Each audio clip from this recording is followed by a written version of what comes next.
جب منافقین کو اللہ تعالیٰ چھانٹ کر الگ کر لے گا. سچے اہل ایمان اور منافقین دونوں الگ الگ ہو جائیں گے. پلسرات کا نام دیا گیا ہے اس مرحلے کو. میدان حشر کا یہ نقشہ اگر ہم ذہن میں رکھیں تو وہاں پہ کیا ہوگا؟ اللہ تعالیٰ چھانٹی کرتا چلا جائے گا، سچے مومنوں کو منافقوں سے الگ کر لے گا. جس طرح کی کبھی ہم یہاں پہ بھی ہوتا ہے نا کہ اچھے نمبروں والے اسٹوڈنٹس کو الگ کر لیا جاتا ہے، جو کم نمبروں والے ہیں وہ ان کو الگ کر لیا جاتا ہے. وہاں پہ بھی اللہ تعالیٰ ایک طرح سے سمجھو کہ چھانٹی کیا جائے گا پلسرات پر. وہاں پہ کیا ہوگا؟ یوم، جس دن ترل المؤمنین، تم دیکھو گے مومن مردوں کو. یا مومن مردوں اور مومن عورتوں کی الگ الگ بات ہے. مومن مردوں کو اور مومن عورتوں کو ایک دوڑ رہا ہوگا ان کا نور ان کے آگے، بین ایدیہم اور ایمانہم، اور ان کے دائیں طرف. دائیں طرف کیا ہوگا؟ ان کے اعمال ہوں گے. سچے جو اہل ایمان ہیں ان کا آپ تصور کریں کہ ایک کہا جاتا ہے کہ جو پلسرات ہے بہت باریک، بال سے بھی زیادہ باریک اور تلوار سے بھی زیادہ تیز ایک ایسا پل ہے جس کے نیچے جہنم بھڑک رہی ہوگی.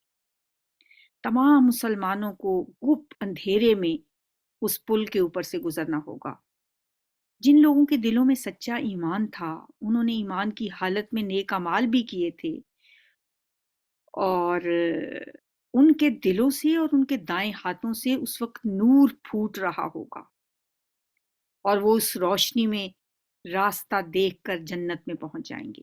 لیکن جو لوگ دنیا میں سچے ایمان سے محروم رہے اور نیک اعمال بھی نہیں کیے، وہ خواہ دنیا میں مسلمانوں کے ساتھ ہی رہے ہوں، مسلمانوں کے ساتھ ہی نمازیں پڑھتے ہوں، اور بڑے بڑے مسلمانوں کے لیڈر بھی بن گئے ہوں، بڑے بڑے علماء بھی بن گئے ہوں، لیکن اندر اگر نفاق تھا، وہ اس دن پھر اس روشنی سے محروم کر دیے جائیں گے، اور پھر وہ ٹھوکریں کھاتے ہوئے جہنم میں گرتے چلے جائیں گے. اب ان آیات میں جو اسی پلسرات کے نقشے کی تصویر کھینچی گئی ہے. سورت تحریم میں بھی یہی تقریباً آیت ایسی ہی ہے کہ نورہم یسعی بین ایدیہم و بایمانہم. اس دن ان کا نور دوڑتا ہوگا ان کے سامنے اور ان کے دائیں طرف، اور وہ کیا کہیں گے؟ یقولون، وہ کہتے ہوں گے ربنا اتمم لنا نورنا واغفر لنا انک علی کل شیء قدیر. اے ہمارے رب، ہمارے لیے ہمارے نور کو مکمل کر دے اور تو ہمیں بخش دے، بے شک تو ہر شے پر قادر ہے. ہر مومن کا نور اس کے ایمان اور اس کے نیک اعمال کی مناسبت سے ہوگا. ایک روایت ہے، حدیث ہے نبی صلی اللہ علیہ وآلہ وسلم کی، کہ آپ نے فرمایا کسی کا نور اتنا تیز ہوگا کہ مدینہ سے عدن تک کی مسافت کے برابر فاصلے تک پہنچ رہا ہوگا، اور کسی کا نور مدینہ سے صنعاء تک، اور کسی کا اس سے کم، یہاں تک کہ کوئی مومن ایسا بھی ہوگا جس کا نور اس کے قدموں سے آگے نہ بڑھے گا. اب نبی صلی اللہ علیہ وسلم کے اس فرمان کے مطابق ذرا تصور کریں کہ حضرت ابوبکر صدیق، حضرت عمر، حضرت عثمان، بڑے بڑے جو صحابہ ہیں، ان کے نور کا کیا عالم ہوگا. ہم جیسے مسلمانوں کو بھی اس دن ایک چھوٹی سی ٹارچ کی روشنی جیسا نور بھی اگر مل جائے تو اللہ کی کتنی مہربانی ہے. اللہم اجعلنا منہم، اللہ تعالیٰ ہمیں ان لوگوں میں شامل کرے. اچھا، اس دن کچھ لوگوں کا نور کم کیوں ہوگا؟ یقیناً وہ ایسے لوگ ہوں گے جن کے ایمان میں کوئی کمزوری رہ گئی ہوگی، اعمال میں کوتاہیاں ہوں گی، انہوں نے اپنی صلاحیتوں کو، اپنے مال کو، اپنے جسم و جان کو بچا بچا کے رکھا ہوگا، اور اللہ کے راستے میں خرچ نہیں کیا ہوگا جتنا کہ ان کو کرنا چاہیے تھا. بہرحال پلسرات کے کٹھن راستے پر جن مومنوں کا نور کم ہوگا وہ پھر اللہ سے یہ دعا کریں گے کہ اے اللہ تو اپنے فضل اور سے ہماری کوتاہیوں کو ڈھانپ لے اور ہمارے نور کو مکمل فرما دے.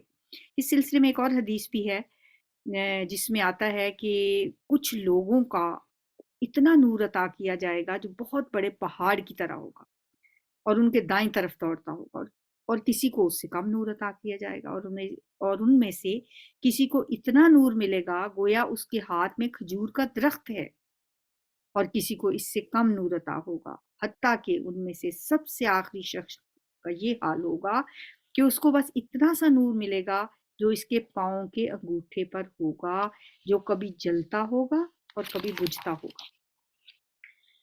اس دن کو ہمیں ہمیشہ یاد رکھنا چاہیے، ہمیں ڈرنا چاہیے، ہمیں اس دن پل صراط پہ سے گزرنے کا جو مرحلہ ہے نا، جب ہم اللہ سے صراط مستقیم مانگیں تو وہ لفظ بھی تو یہی ہے نا، صراط الذین انعمت علیہم، یا اللہ ہمیں ان لوگوں کا رستہ دکھا جن پہ تو نے انعام کیا۔ یہ انعام یافتہ لوگ جو ہیں ان کو تو اللہ تعالیٰ پل صراط سے ہوا کسی تیزی سے گزار کے لے جائے۔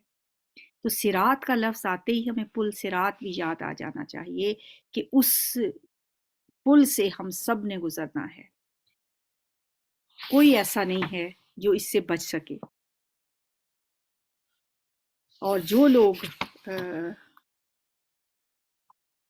جن کا نور ان کے آگے دوڑ رہا ہوگا اور ان کے دائیں طرف ان کے کیا کہا جاتا ہے کہ دائیں طرف جو ہے وہ ان کا نامہ اعمال ہوگا جو ان کے دائیں ہاتھوں میں دیا جائے گا، ان کو کہا جائے گا بشراکم الیوم، آج تمہارے لیے خوشخبری ہے، آج تمہارے لیے بشارت ہے ان جنتوں کی جن کے نیچے نہریں بہہ رہی ہیں، تم رہو گے اس میں ہمیشہ ہمیشہ، ذالک هو الفوز العظیم، یقیناً یہ بہت بڑی کامیابی ہے۔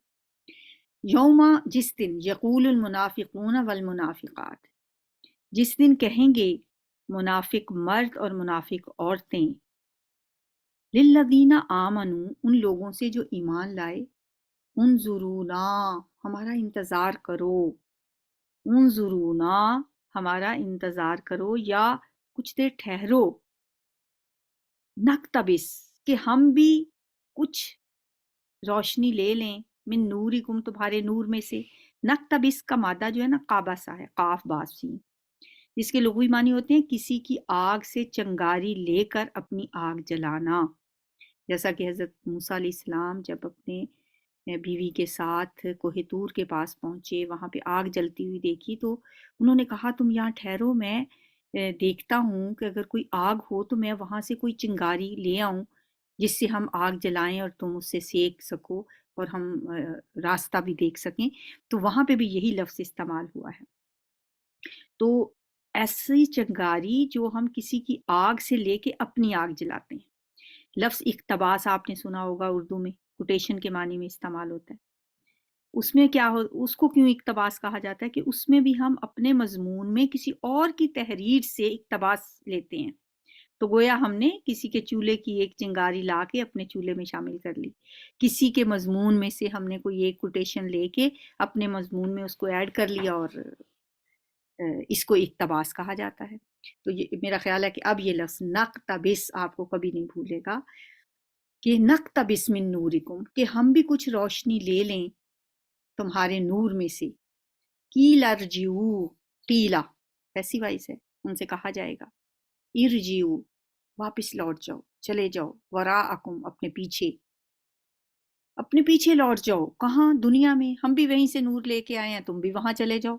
فَالْتَمِسُوا نُورًا، اور تم تلاش کرو نور، کہ یہ نور یہاں سے تو نہیں ملتا، جن لوگوں کے پاس اب تمہیں نور نظر آ رہا ہے وہ اسے دنیا سے کما کے لائیں ہیں، اب تمہیں اس کی ضرورت محسوس ہو رہی ہے تو اس کے لیے تمہیں واپس جانا ہوگا، وہاں جا کے اس کی تلاش کرنا ہوگا، جبکہ ایسا ہو نہیں سکے گا۔ وہ دیکھیں اہل ایمان سے کہیں گے کہ ہمیں بھی تھوڑا سا نور دے دو، لیکن اس کا جواب پھر وہ نہیں دیں گے، بلکہ کوئی اور جواب دے گا۔ قیل ارجعوا، ان سے کہا جائے گا، کون کہے گا؟ فرشتے کہیں گے، جو بھی کہے گا، بہرحال جواب کوئی اور دے گا، اللہ کے حکم سے کوئی فرشتہ ہی انہیں یہ جواب دے گا کہ یہاں سے اب تمہیں نور نہیں ملنے کا، اب تم جاؤ اور جا کے پیچھے سے لے آؤ۔ مطلب ملنا کہاں سے تھا، وہ ایسے ہی کہا جا رہا ہے کہ اب نہیں کچھ کیا تو اب جاؤ لے آؤ جہاں سے لا سکتے ہو۔ فَالْتَمِسُوا نُورًا، پھر تلاش کرو تم نور، فَضُرِبَ بَيْنَهُمْ، پھر کھڑی کر دی جائے گی، مار دی جائے گی. ذرا باقی کئی معنی میں نے آپ کو بتائے تھے، بیان کرنا بھی ہوتا ہے، مارنا بھی ہوتا ہے. فَضُرِبَ بَيْنَهُمْ، جیسے ضُرِبَتْ عَلَيْهِمُ الذِّلَّةُ سورہ بقرہ میں ہم نے پڑھا، ان پر مسلط کر دی گئی، ان پہ ذلت.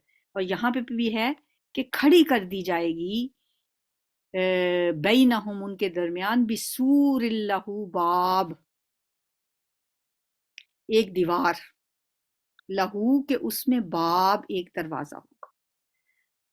ان کے درمیان ایک دیوار کھڑی کر دی جائے گی، ایسی دیوار جس میں ایک دروازہ ہوگا، باطنہ، اور اس کی اندرونی جانب، فیہ الرحمت، اس میں رحمت ہوگی. اس فصیل کی، اس دیوار کی اندرونی جانب رحمت ہوگی.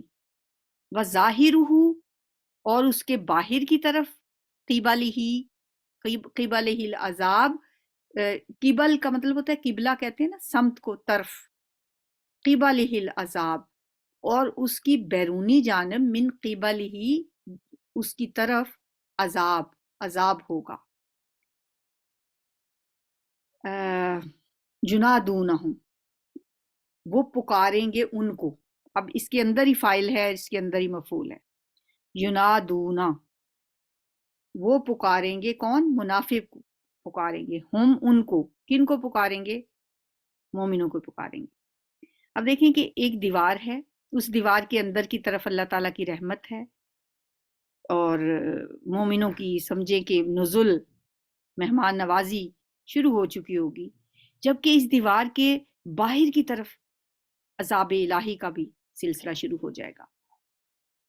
گویا مسلمان جو ہیں، جو مومن ہیں، وہ ایک طرح سے ان کی چھانٹی کر کے ان کو دیوار کے دوسری طرف وہ پہنچ جائیں گے، جو پل صراط سے گزر جائیں گے. اور منافقین جو ہیں وہ الگ ہو کے پیچھے رہ جائیں گے، اور پیچھے عذاب ہوگا اور آگے اللہ تعالیٰ کی رحمت ہوگی. پھر وہ منافق پکاریں گے مومنوں کو، الم نکم معکم، کیا دنیا میں ہم تمہارے ساتھی نہیں ہوا کرتے تھے؟ ہم تو تمہارے ساتھ ہی نمازیں پڑھا کرتے تھے، تمہارے ساتھ ہی ہم جہاد بھی کیا کرتے تھے، قدم قدم پہ ہم تمہارے ساتھ تھے، روزے اکٹھے رکھتے تھے. آج ہمارے اور تمہارے درمیان اتنا فرق کیوں پڑ گیا؟ قالو، وہ کہیں گے، مومن کہیں گے، بلا، کیوں نہیں، جو تم کہہ رہے ہو ٹھیک کہہ رہے ہو، تم ہمارے ساتھ ہی تھے. وَلَٰكِنَّكُمْ، اور لیکن تم نے، فَتَنْتُمْ أَنفُسَكُمْ، تم نے فتنے میں ڈالا اپنے آپ کو، تم نے اپنے ہاتھوں سے اپنے آپ کو فتنے میں ڈال لیا. وَتَرَبَّصْتُمْ، اور تم نے انتظار کیا. وَارْتَبْتُمْ، اور تم شک میں پڑے رہے. وَغَرَّتْكُمْ، اور دھوکہ دیا تمہیں، الْأَمَانِيُّ، تمہاری آرزوؤں نے، حَتَّى جَاءَ أَمْرُ اللَّهِ، یہاں تک کہ اللہ کا حکم آ گیا. وَغَرَّكُمْ، اور تمہیں دھوکہ دیا، بِاللَّهِ، اللہ کے بارے میں، الغرور، دھوکے باز نے، یعنی شیطان نے. اب یہاں لفظ فتنہ جو ہے، یہ میں آپ کو پہلے بتا چکی ہوں، فتنہ کے کئی معنی ہیں. ایک تو اس کا مطلب ہوتا ہے کہ اللہ تعالیٰ اپنی طرف منسوب کرتے ہیں کہ ہم نے ان کو فتنے میں ڈالا. وہاں پہ اس کا مطلب ہوتا ہے کہ ہم نے انہیں آزمائش میں ڈالا.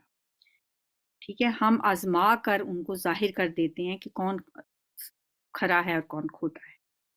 اور دوسرا فتنہ کا مطلب ہوتا ہے کہ جو کفار مسلمانوں کو ستا رہے تھے تو وہ انہیں فتنے میں ڈال رہے تھے. یعنی کفار نے اگر مسلمانوں کو جو ستایا، وہ ان کو فتنے میں ڈالا، کافروں نے مسلمانوں کو. اور تیسرا اس کا مطلب یہ ہے کہ انسان خود اپنے آپ کو فتنے میں ڈالتا ہے. یعنی جو لوگ اپنی اولاد کو، اپنے مال کو اور دنیاوی چیزوں کو اتنا اپنے دل میں ان کی محبت ان کے دل میں گھر کر جاتی ہے، اور وہ ان محبتوں کو، ان چیزوں کی محبتوں کو اللہ کی محبت پہ ترجیح دینے لگتے ہیں. آباؤکم و ابناؤکم و اخوانکم و ازواجکم و عشیرتکم، یہ ہے نا سورت توبہ میں ہم نے پڑھا تھا، تمہارے باپ، تمہارے بیٹے، تمہارے بھائی، تمہاری بیویاں، تمہارے کنبے، واموال اقترفتموہا، اور وہ مال جو تمہیں بڑے جس کے تم وتجارت تخشون کسادہا، اور مال جو تم نے محنت سے کمائے ہیں، اور تجارت جس کے مندے کا تمہیں خطرہ رہتا ہے. یہ ساری چیزیں، یہ 8 چیزیں گنوا کے اللہ تعالیٰ فرما رہے ہیں کہ یہ تمہیں اللہ کے رستے سے اللہ کے راستے میں جہاد کرنے سے اگر زیادہ پیارے ہیں تو فتربصوا، پھر انتظار کرو یہاں تک کہ اللہ تعالیٰ اپنا فیصلہ لے آئے۔ تو یہاں بھی یہی کہا جا رہا ہے کہ تمہارے مال، تمہاری اولاد، یہ تمہارے لیے فتنہ ہے۔ اللہ اور اس کے رسول اور جہاد کے مقابلے میں اگر یہ چیزیں تمہیں زیادہ عزیز ہیں تو یہ تمہارے لیے بہت بڑا فتنہ ہے، اور تم نے اپنے آپ کو اس فتنے میں دنیا میں مبتلا کیے رکھا۔ وَتَرَبَّصْتُمْ، اور تم نے انتظار کیا۔ کیا انتظار کیا؟ یعنی تم ایک ایسی کیفیت میں مبتلا رہے کہ بس انتظار ہی کرتے رہے، کسی جگہ پہ رک ہی گئے۔ ایمان اور عمل کے معاملے میں تم انتظار ہی کرتے، اچھا ہم یہ کام کر لیں یا نہ کریں، ابھی ٹھہر کے کر لیں گے۔ بہت سارے موقعوں پہ ہمارے ساتھ ایسا ہوتا ہے، کوئی نیکی ہمارے سامنے آتی ہے، ہم کہتے ہیں نہیں ابھی تو چلیں کوئی نہیں، ابھی اور لوگ کر لیں، ہم بھی کر لیں گے، انتظار میں رہتے ہیں۔ یہ ایمان کی ڈاواں ڈول کیفیت کا نام ہے، اس کی وجہ سے انسان فیصلہ نہیں کر پاتا کہ آگے بڑھوں یا نہ بڑھوں۔ آگے بڑھتا ہوں تو ظاہر ہے جان و مال کو خطرہ ہے، اور رکتا ہوں تو پھر ظاہر ہے اللہ کے سامنے جواب دہی کا احساس ہے۔ ایسی صورت میں پھر وہ سوچتا ہے کہ کچھ دیر انتظار کرتا ہوں، ٹھیک ہے، اور وہ انتظار میں لگا رہتا ہے۔ تو ان سے کہا جائے گا کہ تم نے ایک تو اپنے آپ کو فتنے میں ڈالا، دوسرا وَتَرَبَّصْتُمْ، اور تم انتظار میں ہی رہے، وَارْتَبْتُمْ، اور تم شک میں پڑ گئے۔ پھر تمہاری منافقت اتنی آگے بڑھی کہ تم اللہ کے مقابلے میں مال و اولاد کی محبت نے جو تمہیں فتنے میں ڈالا، اس کا نتیجہ پہلے تو تربص کی صورت میں نکلا، پھر اس کے بعد ایک ایسا مرحلہ بھی آیا جب تم شک و شبے میں مبتلا ہو گئے کہ پتہ نہیں قیامت آئے گی بھی کہ نہیں، پتہ نہیں مر کے زندہ ہونا بھی، پتہ نہیں یہ جگ مٹھا تے اگلا کنے ڈٹھا۔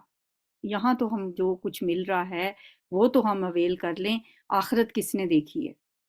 اب آخرت کے ایک وعدے پہ اپنی دنیا بھی قربان کر دیں، پتہ نہیں آگے جا کے کیا ہونا ہے، جو ہونا ہے سب کے ساتھ ہی ہوگا، دیکھی جائے گی۔ تو تم اس مرحلے تک پہنچ گئے۔ پھر وغرتکم الامانی، پھر تمہیں دھوکے میں ڈال دیا تمہاری خواہشات نے۔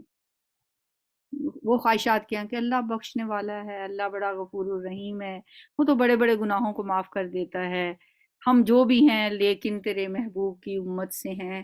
یہ بھی بہت بڑا ایک دھوکہ ہم نے اپنے ذہنوں میں پال رکھا ہے، جتنے مرضی گناہ کرتے جائیں نبی صلی اللہ علیہ وسلم بخشوا لیں گے۔ یہودیوں کو بھی تو یہی تھا نا کہ ہم اللہ کے بڑے پیارے ہیں، نحن احباؤہ، ہم اس کے بہت پیارے ہیں، بہت لاڈلے ہیں۔ تو تم لوگ بھی اپنی انہی خوش فہمیوں میں رہے، اور اگر کبھی توبہ کرنے اور اپنی حالت بدلنے کا خیال تمہیں آیا بھی تو یہ تمہاری جو خوشنما آرزوئیں تھیں انہوں نے پھر تمہاری ضمیر کو سلا دیا۔ تب تم وغرتکم، اور تم شک و شبہ میں پڑے رہے، وغرتکم، اور تمہیں دھوکہ دیا، وغرتکم الامانیہ، اور دھوکہ دیا تمہیں تمہاری جھوٹی آرزوؤں نے، حتیٰ جاء امر اللہ، یہاں تک کہ اللہ تعالیٰ کا فیصلہ آ گیا، یہاں تک کہ اللہ کا امر آ پہنچا۔ وغرکم باللہ الغرور، اور دھوکہ دیا تمہیں اللہ کے بارے میں بہت بڑے دھوکہ باز نے۔ اب اس آیت میں بہت جامع انداز میں منافقت کے جو مرحلے ہیں نا وہ بتا دیے گئے ہیں، اور منافقت کا جو مرض ہے اس کا آغاز ہوتا ہے مال و اولاد کی حد سے زیادہ بڑھی ہوئی محبت سے۔ ان چیزوں میں پڑھ کے انسان اللہ اور اس کے رسول اور جہاد کی محبت اپنے دل سے کم کرتا چلا جاتا ہے، پھر تربص کی کیفیت پیدا ہوتی ہے جس کی وجہ سے اس کے ایمان کے اندر شک و شبہات پیدا ہونے شروع ہو جاتے ہیں، اور پھر نفاق اپنی اصلی حالت میں سامنے آ جاتا ہے۔ پھر ان سے کیا کہا جائے گا؟ فَالْيَوْمَ لَا يُؤْخَذُ مِنْكُمْ فِدْيَةٌ، آج نہ تم سے کوئی فدیہ لیا جائے گا، وَلَا مِنَ الَّذِينَ كَفَرُوا، اور نہ ان لوگوں سے جنہوں نے کفر کیا۔ واضح کر کے بتا دیا گیا کہ دنیا میں تمہارا شمار مسلمانوں میں ہوتا تھا، لیکن یہاں تمہارا حشر اب کافروں کے ساتھ ہی ہے۔ اب نہ تم سے کوئی فدیہ وصول کیا جائے گا اور نہ ان کافروں سے۔ دنیا میں تو منافق خود کو مسلمان ہی کہتا ہے نا، اور قانون وہ ہوتا بھی مسلمان ہی ہے، لیکن جب اللہ انسان کو اچھی طرح سے جانتا ہے کہ اس کا دل ایمان سے خالی ہے، وہ صرف ایک زبانی دعویٰ لیے پھرتا ہے، جب دل میں ایمان ہے ہی نہیں تو اس کے نیک اعمال بھی صرف دکھاوے کے لیے ہوتے ہیں، ریاکاری کے لیے ہوتے ہیں۔ چنانچہ ایسے جو لوگ ہیں ان کے نیک اعمال بالکل ضائع ہو جاتے ہیں، انہیں کوئی اجر نہیں ملتا، اور میدان حشر میں یہ لوگ نور سے بھی محروم ہو جائیں گے، اور ان کا پھر حشر کافروں کے ساتھ ہوگا۔ مأواکم النار، تمہارا ٹھکانہ آگ ہی ہے، ہی مولاکم، یہ جو ہیا ہے نا یہ آگ کے لیے ہی ہے، وہ جو آگ ہے مولاکم وہی تمہاری رفیق ہے، اب وہ آگ ہی تمہاری ساتھی ہے۔ مأواکم النار ہی مولاکم وبئس المصیر، اور وہ بہت ہی برا ٹھکانہ ہے۔ ماوا پناہ گاہ کو کہتے ہیں نا، انسان کسی پناہ گاہ کی طرف دوڑتا ہے، جب بھی کوئی اسے خطرہ پیش آتا ہے تو اس خطرے سے بچنے کے لیے وہ کسی پناہ گاہ کی طرف جاتا ہے۔ یہاں تنزن کہا گیا ہے کہ تمہاری پناہ گاہ اور تمہارا ٹھکانہ یہی آگ ہے، تو یہاں مولا کا لفظ جو ہے نا وہ تنزن استعمال کیا گیا ہے کہ یہی تمہاری آگ جو ہے، یہی اب تمہاری ہمدرد ہے، یہی تمہاری ساتھی ہے، اب یہی آگ تمہارے لیے تمہاری خبر گیری کرنے والی ہے۔ جو کچھ تم نے کہنا ہے، جو رونا پیٹنا ہے، اب اسی سے کہو، یہی تمہارا ٹھکانہ ہے۔ مسیر کا مطلب ہے لوٹنے کی جگہ، وہ جگہ جہاں انسان آخرکار پہنچتا ہے۔ اللہم لا تجعلنا منہم، اللہ تعالیٰ ایسے برے انجام سے ہم سب کو بچائیں۔ الم یأن للذین آمنوا ان تخشع قلوبہم لذکر اللہ وما نزل من الحق۔ اب اس آیت میں، اگلی آیت میں اللہ ہر اس شخص سے سوال کر رہا ہے جو جس کے دل میں یہ باتیں موجود ہیں، جو ان باتوں کو جانتا ہے۔ اللہ تعالیٰ پوچھتے ہیں الم یأن للذین آمنوا، کیا ابھی وہ وقت نہیں آیا اہل ایمان کے لیے، مومنوں کے لیے، ان تخشع قلوبہم، یہ کہ ڈر جائیں، نرم ہو جائیں، جھک جائیں، قلوبہم ان کے دل، لذکر اللہ اللہ کی یاد کے لیے، وما نزل من الحق کی، اور جو نازل ہوا ہے حق میں سے، یعنی قرآن پاک۔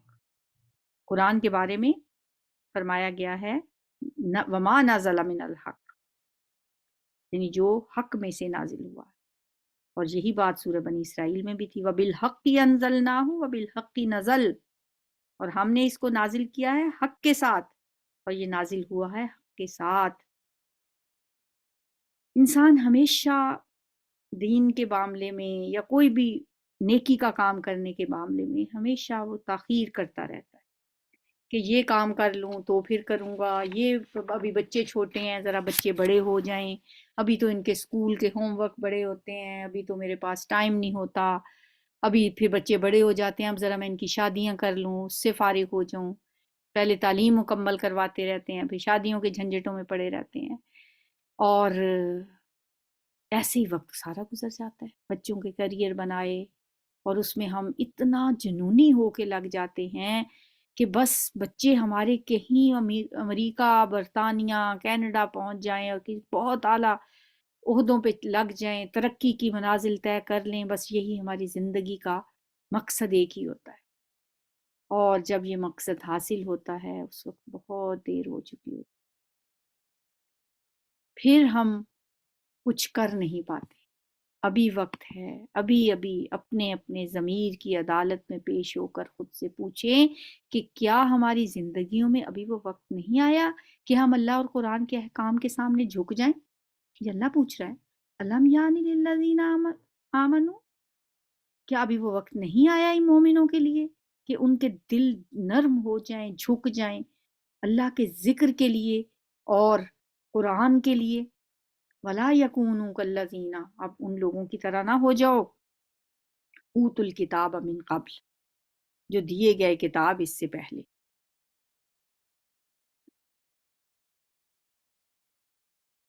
فطال علیہم الامد، پھر لمبی ہو گئی، گزر گئی ان پر، آمد لمبی مدت، طالع کا مطلب ہوتا ہے لمبی ہو گئی، علیہم ان پر، آمد مدت، پھر ان پر مدت لمبی گزر گئی، فقست قلوبہم، پھر سخت ہو گئے ان کے دل، وکثیر منہم فاسقون، اور ان میں سے بہت سے نافرمان ہیں۔ یہاں پہ قصد قلوبہم کے الفاظ وہی الفاظ ہیں جو ہم نے پیچھے سورہ بقرہ میں بھی پڑھے تھے. ثم قصد قلوبکم من بعد ذلک فہی کالحجارۃ او اشد قسوہ. پھر تمہارے دل سخت ہو گئے اس سب کچھ کے بعد، بس اب تو وہ پتھروں کی طرح ہے، بلکہ سختی میں ان سے بھی زیادہ شدید ہیں. وَكَثِيرٌ مِّنْهُمْ فَاسِقُونَ، اور ان کی اکثریت اب فاسقوں پر مشتمل ہے، ان میں سے اکثر تو فاسق ہیں. اب اس آیت میں بتا دیا گیا ہے کہ بنی اسرائیل بھی تمہاری طرح اپنے زمانے کی امت مسلمہ تھے، ان کو تم جانتے ہو، ان کے انجام سے بھی تم واقف ہو، انہوں نے کیا کیا کیا وہ سب کچھ اللہ تعالیٰ نے قرآن میں بتا دیا. تو ہم نے پہلے بارے میں بہت تفصیل سے پڑھا، یا بنی اسرائیل اذکروا نعمتی التی انعمت علیکم وانی فضلتکم علی العالمین. میں نے تمہیں جہان والوں پہ فضیلت دی تھی، ان نعمتوں کو یاد کرو جو میں نے تمہیں دی تھی، لیکن انہوں نے اللہ کی کسی بات کو نہیں مانا، نافرمانیوں پہ نافرمانیاں کرتے چلے گئے. تو ہم مسلمانوں سے کہا جا رہا ہے کہ اگر تم نے بھی توبہ نہ کی، اپنا طریقہ نہ بدلا، تو یہ نہ بھولو کہ ان کی طرح تمہیں بھی نشان عبرت بنایا جا سکتا ہے. نہ ہو جاؤ ان لوگوں کی طرح جنہیں کتاب دی گئی تھی تم سے پہلے، پھر ان پر لمبی مدت گزر گئی تو ان کے دل سخت ہو گئے اور ان میں سے بہت سے نافرمان ہیں.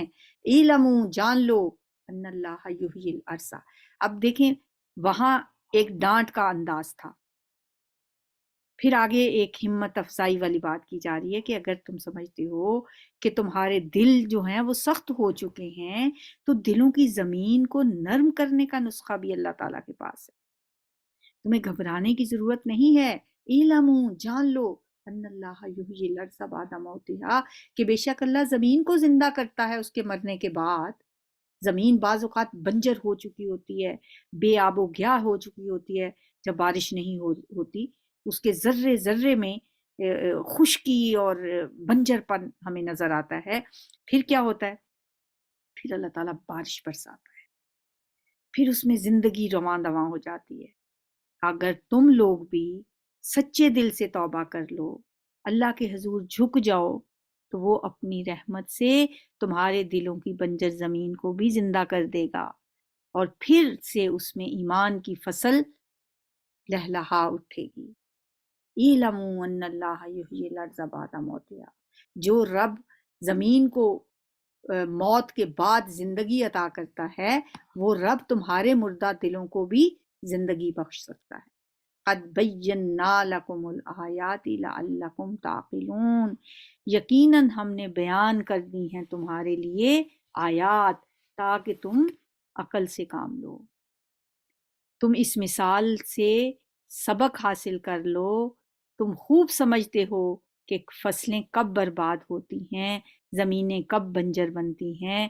بنجر زمینوں کو پھر سے زندہ بنانے کا نسخہ بھی تمہیں پتا ہے. یہی نسخہ اپنے دل کی زمین پہ آزماؤ اور اس زمین کو پھر سے آباد کرنے پر کمر ہمت باندھ لو. اللہ پہ توکل کرو، اللہ پر ایمان کو مضبوط کرو. انفاق فی سبیل اللہ کے حل چلا کر دنیا کی محبت کی جو کانٹے ہیں ان کو یہاں سے نکال کر پھر اللہ کی محبت کے بیج بو کر، اللہ کے ذکر سے پانی دے کر اس اپنی بنجر زمین کو، اپنے دلوں کی بے آب و گیا جو وادی ہے اس کی آبیاری کرتے چلے جاؤ. اور یقین رکھو کہ اللہ جو مردہ زمینوں کو زندہ کر دیتا ہے وہ تمہارے دلوں کو بھی زندہ کر دے گا. ان المصدقین والمصدقات، بے شک صدقہ کرنے والے مرد اور صدقہ کرنے والی عورتیں. وَأَقْرَضُوا اللَّهَ قَرْضًا حَسَنًا، اور وہ جنہوں نے قرض دیا اللہ کو قرض حسنا. یضاعف لہم، ان کے لیے وہ بڑھا دیا جائے گا. وَلَهُمْ أَجْرٌ کریم، اور ان کے لیے اجر کریم ہے. اللہ کی مرضی سے مردہ زمین کے زندہ ہونے کے ذکر کے بعد یہاں صدقہ اور اللہ کے لیے قرض حسنہ کی ترغیب دی جا رہی ہے. گویا دل کی مردہ زمین کو پھر سے ایمان کی فصل کے قابل بنانے کی ترکیب یہاں پہ بتائی گئی ہے. یعنی اگر تم نے دل کی مردہ زمین کو زندہ کرنا ہے تو اس میں انفاق فی سبیل اللہ کے بیج بونے ہوں گے.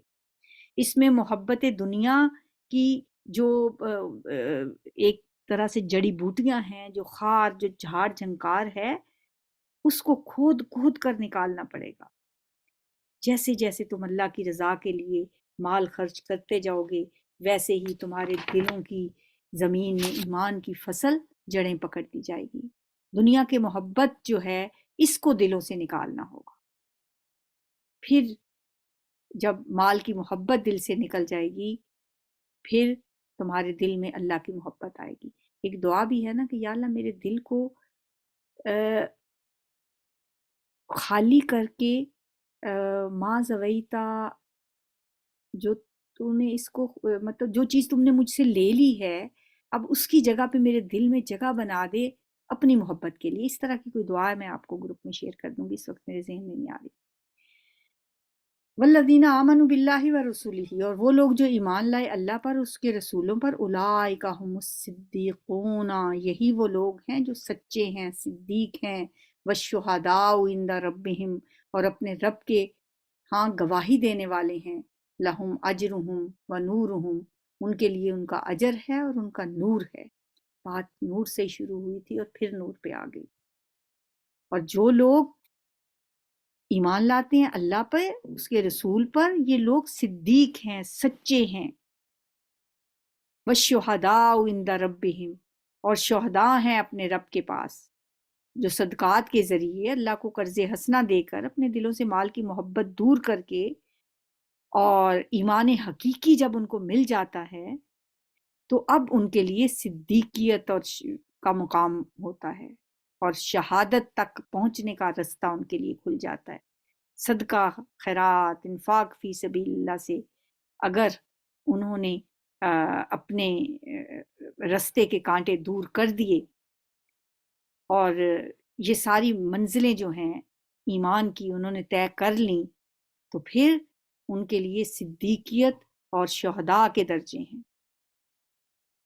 حقیقی ایمان جب ان کے دلوں میں راسخ ہو جائے گا، اپنی کوششوں سے وہ ترقی کرتے کرتے تقویٰ کے اعلیٰ مدارج تک پہنچتے پہنچتے یہ لوگ شہادت کے مقام پہ بھی فائز ہو سکتے ہیں اور صدیقیت کا مرتبہ بھی حاصل کر سکتے ہیں۔ سورہ نساء میں ہم نے وہ آیت پڑھی تھی نا، مَن یُطِعِ اللَّهَ وَالرَّسُولَ فَأُولَٰئِکَ مَعَ الَّذِینَ أَنْعَمَ اللَّهُ عَلَیْہِم مِّنَ النَّبِیِّینَ وَالصِّدِّیقِینَ وَالشُّہَدَاءِ وَالصَّالِحِینَ، یعنی یہ 4 درجے ہیں، انبیاء، صدیق، شہداء اور صالحین۔ وَحَسُنَ أُولَٰئِکَ رَفِیقًا، اور یہ لوگ کیا ہی اچھے ہیں رفاقت کے لیے۔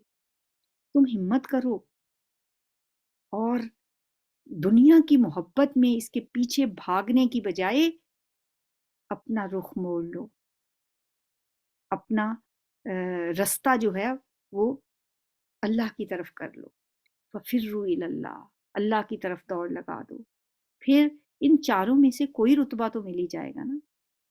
اب نبیوں کا رتبہ تو نہیں کسی کو اب مل سکتا، صدیقین کا لیول بھی بہت ہائی ہے، شہداء کا درجہ بھی بڑا اونچا ہے، صالحین کا درجے پہ یہ اللہ تعالیٰ ہمیں پہنچا دے۔ اللہم فاطر السماوات والارض انت ولیی فی الدنیا والآخرہ توفنی مسلما والحقنی بالصالحین، ہمیں صالحین کے ساتھ ملا دے۔ اولئک هم الصدیقون